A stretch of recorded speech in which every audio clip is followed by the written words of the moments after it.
Hello, welcome to Do It Yourself channel. Today I will show you where to find the option and how to delete our voice access shortcut from Samsung Galaxy S22. If we have our shortcut set up in our accessibility button here, we can simply go to Edit, then select Actions, and here we are looking for our voice access. And now it's off.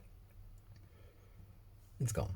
But if we have our shortcut set up as a button press, we need to go to Settings, then in Accessibility Options we are looking for Interaction and Dexterity, and here we have our voice access, and here is our shortcut.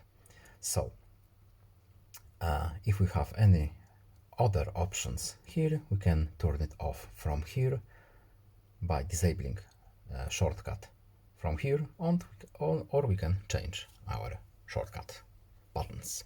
That's it. I hope this video was helpful to you. Please leave a like and subscribe. Goodbye.